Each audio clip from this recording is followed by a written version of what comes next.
नमस्कार। Times of Swaraj में आप सबों का स्वागत है और मैं हूं संतोष सिंह। और आज हम टाइम्स ऑफ स्वराज में चर्चा करने जा रहे हैं कि यही मध्याह्न भोजन ही तो पूरा स्कूल व्यवस्था को कह सकते हैं कि भ्रष्टाचार के गंगोत्री में शामिल करा दिया है। सिद्धार्थ जी बड़ा गौर से चावल गौर कर रहे हैं। हो सकता है कि इनको पता नहीं हो कि ये चावल इन्हीं के विभाग के द्वारा मतलब सरकार के द्वारा ही ये चावल मुहैया कराया जा रहा है।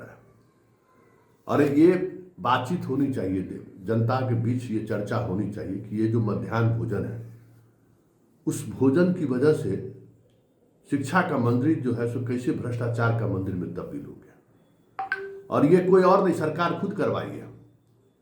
सरकार कल्याणकारी योजनाओं के तहत जिस तरीके से हर एक इंस्टीट्यूशन में खैरात बांटने और खैरात देने वाले लोगों का जो जमात खड़ा किया है, जिसको जब मोदी जी को चुनाव नहीं लड़ना रहता है ना तब वो सवाल खड़ा करते हैं, और जब चुनाव लड़ना रहता है तो सबसे ज़्यादा वही खैरात बांटते रहते हैं। 5 किलो अनाज का सबसे ज़्यादा तो खैरात वही बांट रहे हैं।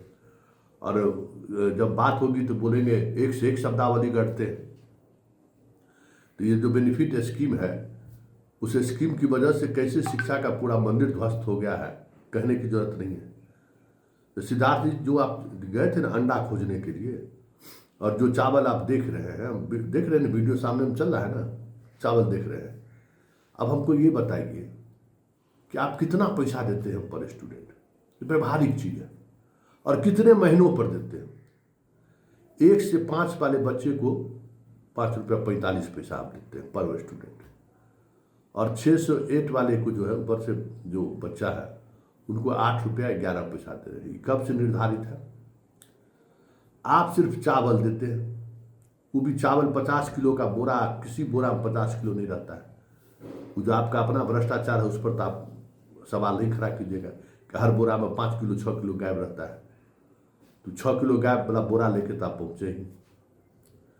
और उसके बाद उसी 5 रुपया 45 पैसा में उसको सब्जी भी देना है, उसको क्या कहते हैं तेल भी देना है, मसाला भी देना है, दाल भी देना है।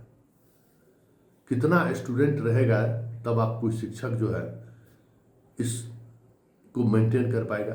एगो गैस लेने में 9,000 रुपया के लगभग 900-1,000 रुपया करीब लग जाता है। अगर वाकई में कॉमर्शियल ले ले तो 1400-1500 रुपया लग जाएगा। तो जरा सोचिए ना कि 5 रुपया मंडा कहाँ मिलता है? किस दुकान वाला 5 रुपया मंडा देगा? इतना अगर किसी स्कूल में अगर 80-100 से कम बच्चा है तो क्या वो हेडमास्टर मेंटेन कर पाएगा क्या?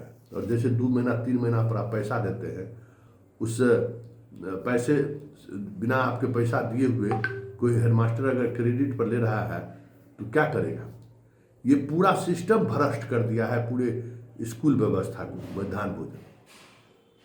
मध्याह्न भोजन को लेकर मेरा ओपिनियन अलग था कि स्कूल में ऐसे वर्ग के बच्चे पढ़ते हैं जिन्हें भोजन की जरूरत है, भोजन की जरूरत के सहारे ही सही वो स्कूल आए, लेकिन इस तरीके से अराजक स्थिति हो जाएगी, स्कूल की पूरी व्यवस्था चरमरा जाएगी। और आपको पता है 1 to 5 वाला जो जिसको 5वां तक पढ़ाते उसको अ या र ल व या ABCD लिखने नहीं आता है। 5 साल ही समझिए दिने खींचता है 5वां तक, और ऊपर तब फिर क्या पढ़ेगा? जड़े जब मजबूत नहीं है तो ऊपर क्या पढ़ेगा?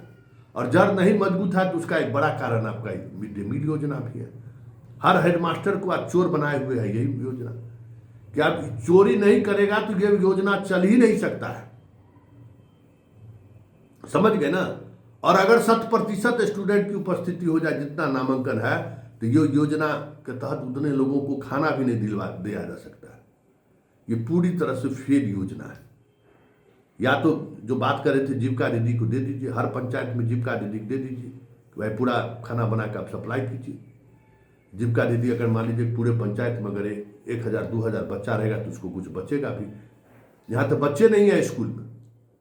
नीतीश बाबू जो है सो गांव गांव में स्कूल खोल दिए हैं, बिना छत का, बिना बिल्डिंग का, सब चीज का, और अपना लाभुक योजना से लाभ पहुंचा रहे हैं।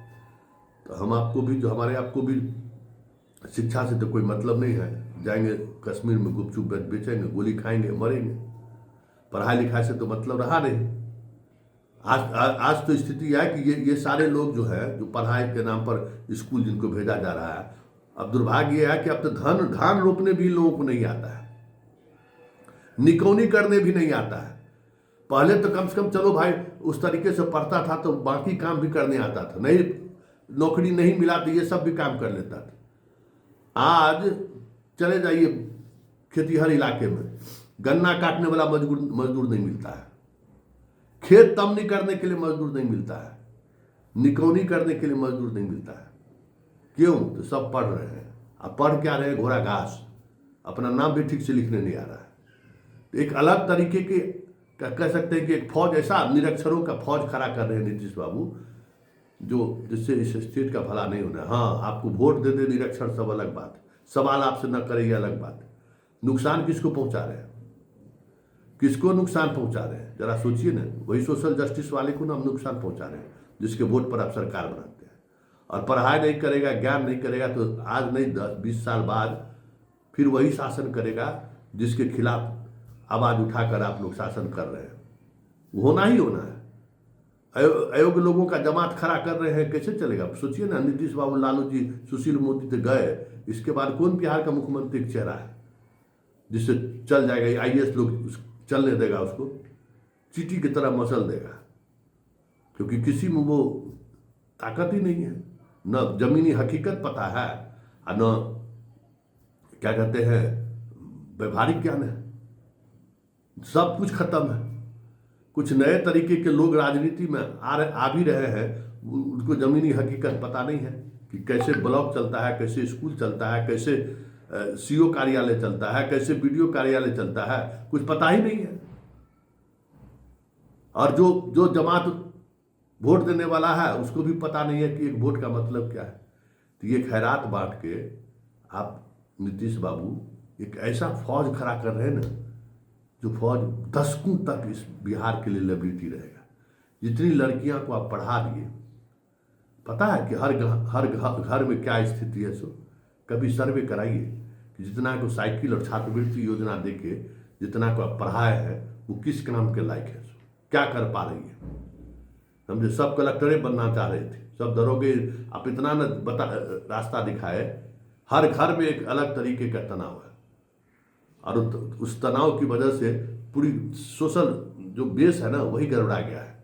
एक भी परिवार, आप सबसे ज़्यादा आप गौर करिएगा, बिहार में पारिवारिक रिश्ता टूट रहा है, वाइफ हस्बैंड के बीच का रिश्ता टूट रहा है। यहाँ कोई सपोर्ट सिस्टम है कि उसके सहारे वो चलेगी?